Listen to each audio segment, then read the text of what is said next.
Today, I'm following my mom to a small rice mill in our village. In my hometown, many families still keep paddy rice after each harvest season. When the family is running out of rice, they bring a sack of paddy to a place like this to have it milled into rice. This is a very familiar part of rural life in Vietnam. This rice mill is not big. Inside, the machines are quite loud, and there is a very distinct smell of paddy, rice bran, and rice dust. If you grew up in the countryside, this smell probably feels very familiar and close to home.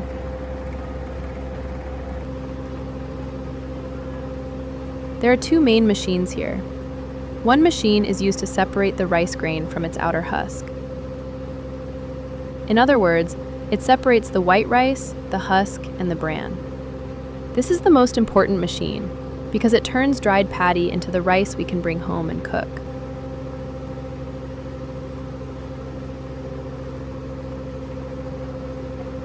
The other machine is used to grind the rice bran. After the bran is separated from the rice grain, it is ground more finely and used as animal feed, usually for pigs, chickens, ducks, or other animals raised at home.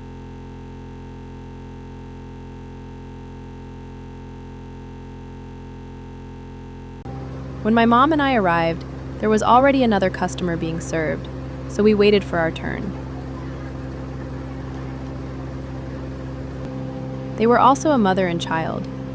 The mother was quite old, while her child did the heavier work, like carrying sacks, pouring paddy into the machine, collecting the rice, and tying the sacks.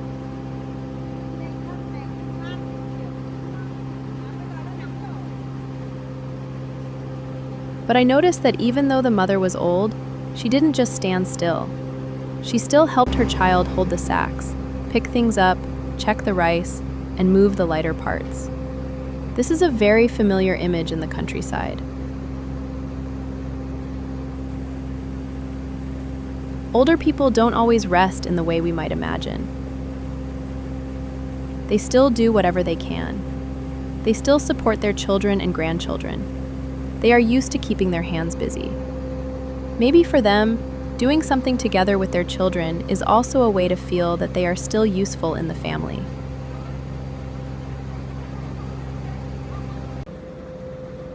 In the countryside, many things don't need to be said out loud. Mothers and children, husbands and wives, neighbors, people just naturally help each other.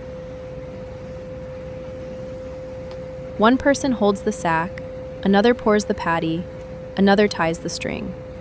Everything happens very naturally.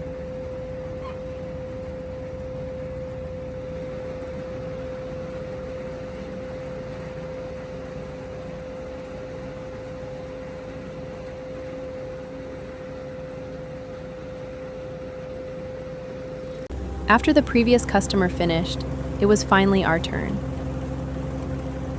My mom brought the sack of paddy and placed it near the machine. After being dried under the sun, paddy still has its outer husk. If you look at it closely, each grain is yellowish-brown, long and hard. Inside that husk is the white rice grain we usually eat.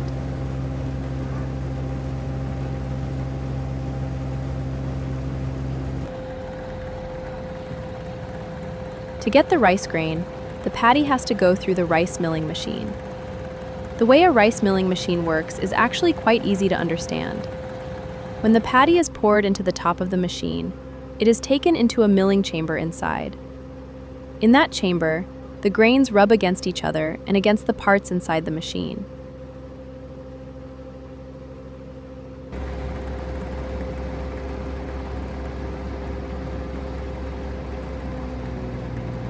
This friction removes the outer husk from the rice grain. After the husk is removed, the machine separates the different parts. The heavier rice grains come out through one outlet. The lighter husks are pushed out through another.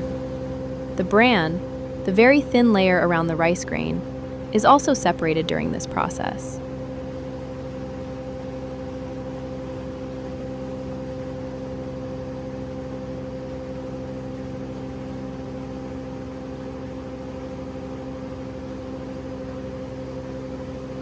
Depending on how the machine is adjusted, the rice can be milled more or less. If it is milled more, the rice becomes whiter and looks cleaner, but more of the bran layer is removed. If it is milled less, the rice may not look completely white, but it keeps more of its outer layer and nutrients.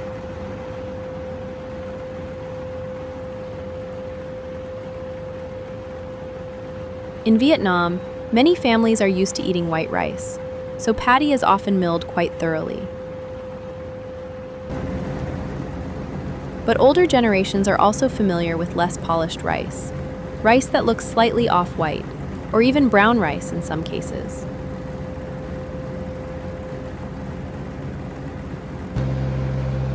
Standing next to the machine, I could clearly see each part being separated. On one side, white rice was flowing down into the sack. On another side, the bran came out, finer and slightly yellowish brown. It looks simple, but this is actually a very important step. Before machines like this existed, separating rice from its husk was not easy at all.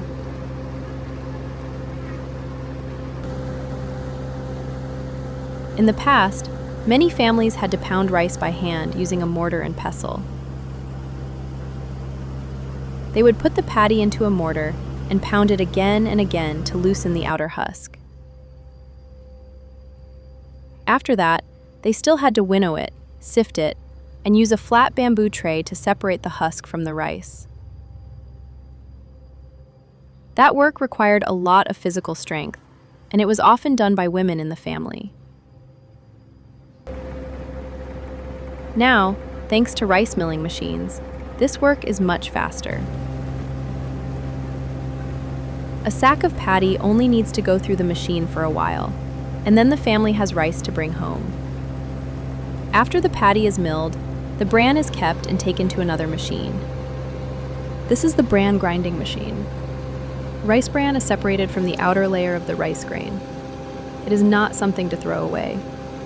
In the countryside, bran is very useful, especially for families that raise animals.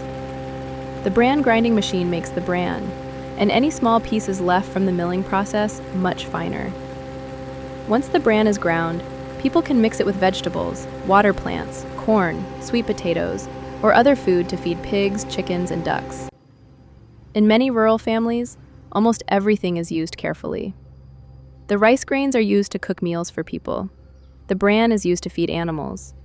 And after rice straw is dried, it can be used for cooking fires or burned into ash to fertilize the fields. Almost no part of the rice plant is meaningless.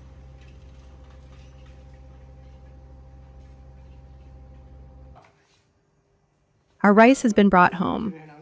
My dad is helping my mom unload each sack of rice. These sacks are quite heavy, so it usually takes another person to help. Since I left the city and came back to the countryside, I've been able to spend more time with my parents. And I get to see more of these very ordinary moments between them. Sometimes my parents still argue a little.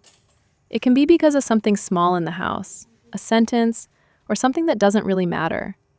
But usually, after a short while, everything goes back to normal. I realize that my dad is always there. He may not always say sweet things, but he always gives in to my mom. He helps her when she needs it, and quietly supports her in small things like this. Watching my parents carry the sacks of rice together makes me feel very happy. Maybe when we grow older, happiness is no longer something big or dramatic. Sometimes it is simply being close to your parents, seeing that they are still healthy, still doing familiar things together, still complaining to each other a little, and then continuing to care for each other as if nothing happened. After putting the rice away, now I want to show you one of my childhood snacks. It's called puffed rice.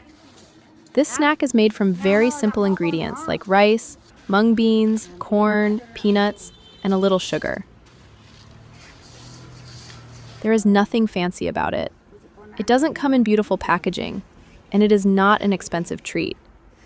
But for many children who grew up in the Vietnamese countryside, this was a very familiar snack.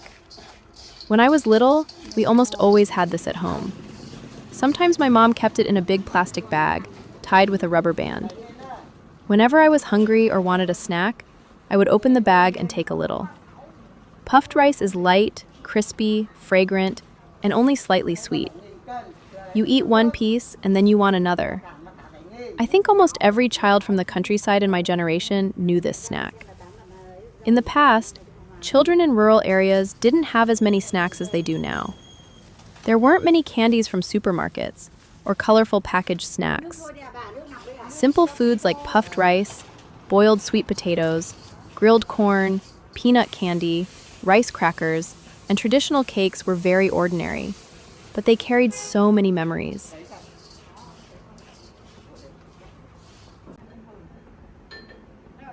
Today, I'm coming back to a small puffed rice shop that I used to visit about 20 years ago.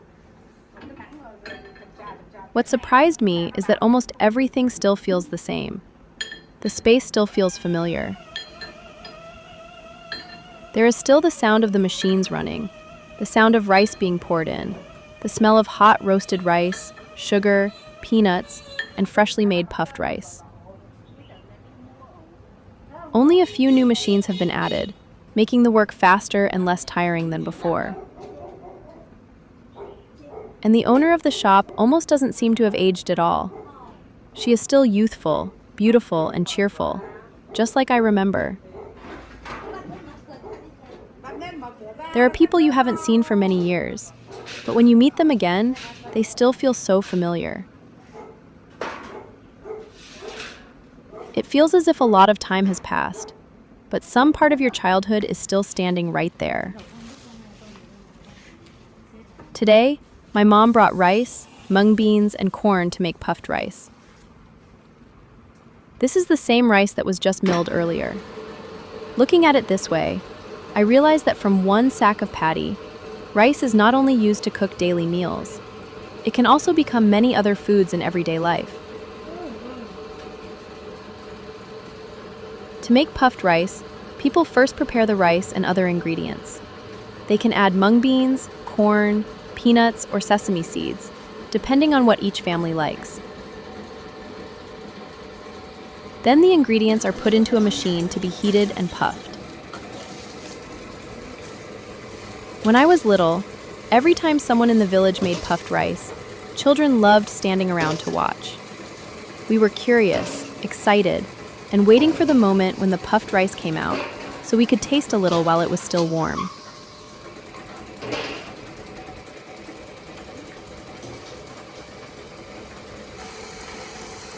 Now, there are so many modern snacks. Children can have packaged chips, cookies, chocolate, milk tea, and many things that look more colorful and attractive. But for me, puffed rice still has a very special place. Not because it is the most delicious snack, but because it is connected to a part of my life. The days when I was small, living in the countryside, following my mom, watching adults work, and feeling happy just because I could eat a handful of warm puffed rice.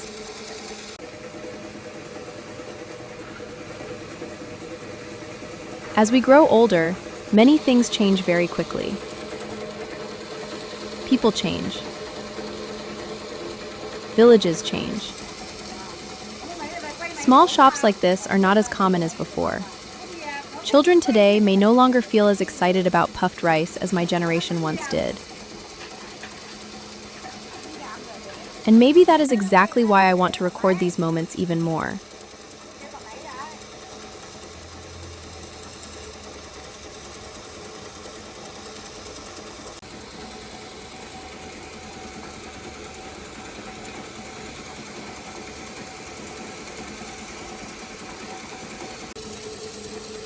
After the puffed rice has been cut into pieces, my mom wraps it up to bring home. Looking at the bag of puffed rice in my mom's hands, I feel like we are not only bringing home a snack, but also a small piece of an old memory. If you grew up in the countryside, maybe you also have a very simple food that you never forget. For me, it is puffed rice. Think.